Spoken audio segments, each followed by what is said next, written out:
very good morning. Untuk sesi tutorial for this tutorial session, we will explore some of the file operation you can perform on a POSIX system. So for this tutorial, I'll show you some of the command line technique to manipulate the file and how to modify or edit or configure the file access or protection. Creating a file. Okay, let's start with creating a directory. So you can use a command, let's say make directory and then the directory name. So you can for example, over here we create a new directory OS, and then you can traverse to the directory. So you can use command pwd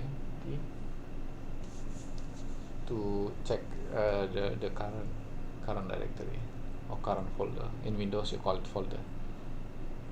Now to create that is creating a directory. To create a file, you can use command task. For example, I would like to create a new file. I call it txt. So when I list the file, it shows one file. In another way, and then to check the content of that file, you can use command cat. Of course, the file is empty. You can put something like hello, echo hello world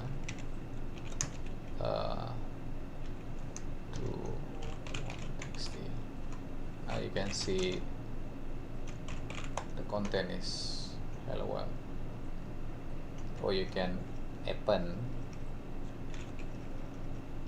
You use double pointer, so say second line. So you choose, and then you get this, because otherwise if you put with only one pointer like this, you override the content, so you get the previous content will be overwritten. That's why you have to use double here, and something like this. Now you have this file. Now as you can see here, the file permission for this file is rw -rw- and r that, which means the owner is Azali. The group is also Azali, because this is the default. You can have other user from the same group. So in this case, you have the first dash means it is a file. For example, if you create a directory folder 1, for example, so you can see the difference here.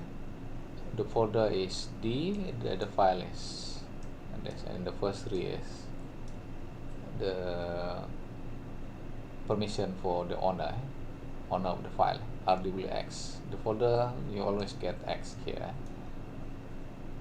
That means I can traverse to the folder. Now here rw dash means I can read, I can write, but I cannot execute. Similarly here, this is for the group, and then this is for other user not in the group. They can only read the file.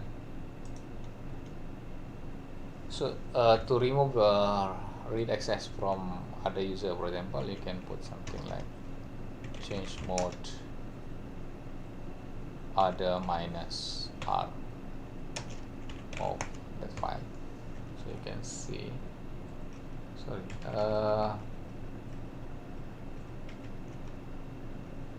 still same, because okay, actually it is supposed to be R. As you can see, it's no longer, the R is no longer appear here. Similarly, for, let's say I want to add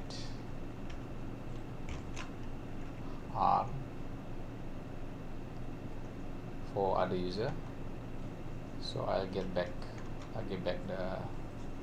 the read access for here. For the group, for example, you want to remove write access to the group, so minus write. So what happened here, you only have write access. For other user, they have, sorry, user from the same group can only have read access. Similarly, if I remove the write access to myself, user, the owner, this is what happened. Now let's say I want to add another content is, okay, let's say I want to add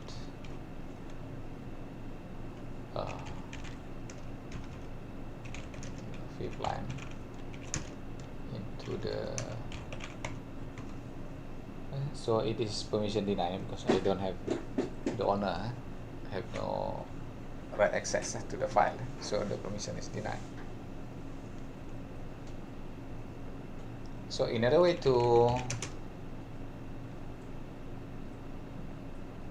change the permission to use, for example, I want to give read and write access to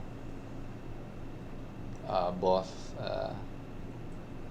the user and the group. I can use 664 to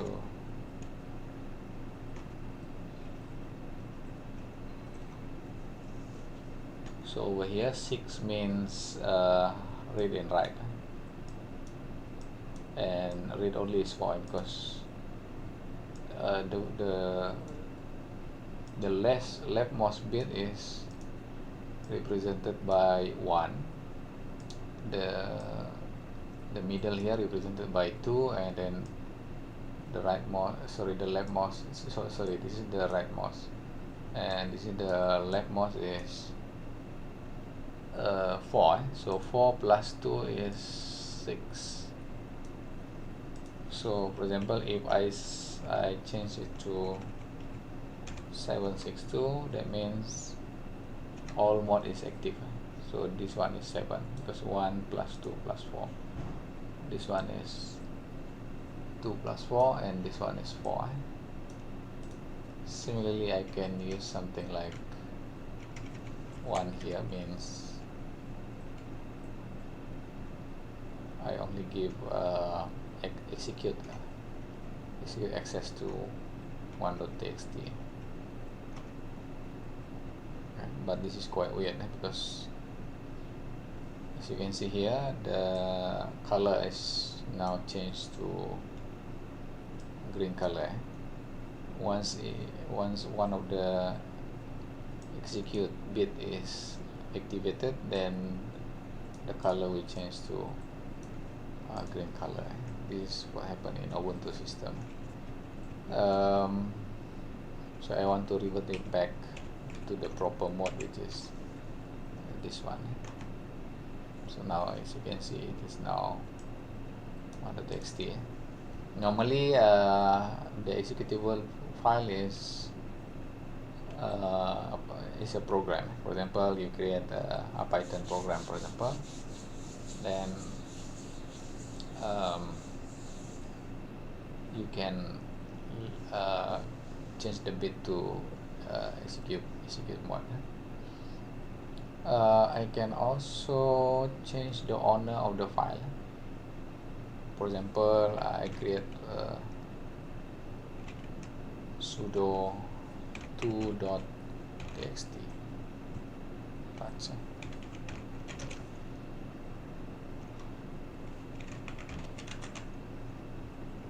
Now as you can see, now this one is belong to the 2. File 2 is now belong to root. But this one is the owner is the root, so only root can change the ownership. So you can change it to sudo change on to, let's say, Azali, the root of 2.txt. So now it is belong to Azali, but the file is still belong to group root. Let's say I create another file. Now, if the file is belong to the owner, you don't have to use sudo. So let's say I want to change it to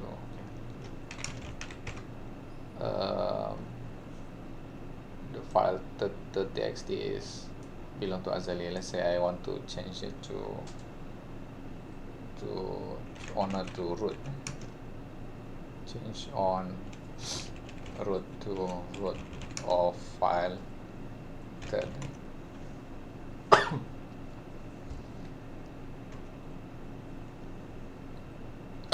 It's not permitted. Again, you have to use sudo. Now the third file is now, the ownership is now changed to root user. So if I want to change it back to myself, then I can put Azali.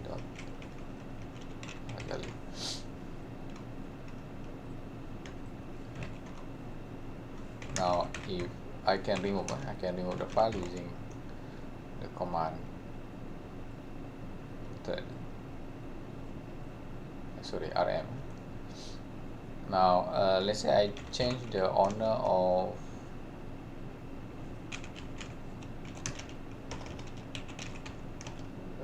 sudo to. Now the file 2.txt is belong to root. Am I allowed to delete this file?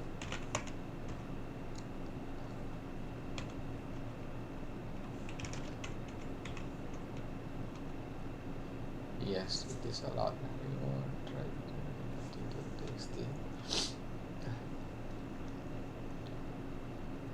Because I still remember my sudo last time, so that's why sudo is not required.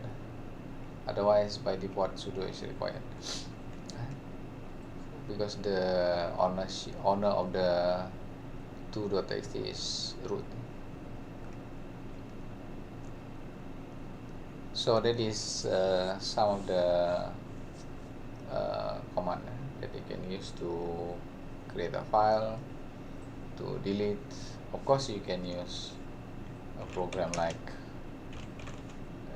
vim to edit the file, or even nano.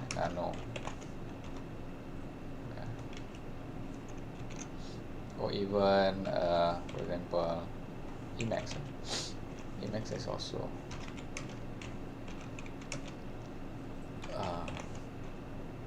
or Emacs is not installed in my system, so you can use vi also. So there are many choice to do, or even ed is also another program to edit the file. Okay, very short discussion on how to manipulate file from the command line on a POSIX system. For Windows system, you can apply the same concept, but the command is different. um, the permission is, there is no available tool for command line tool to change the ownership. In Windows, the much preferred option is to use the GUI program. So, but for POSIX system, command line interface is very convenient. So that's all for the tutorial today. I hope you can try this on your virtual machine and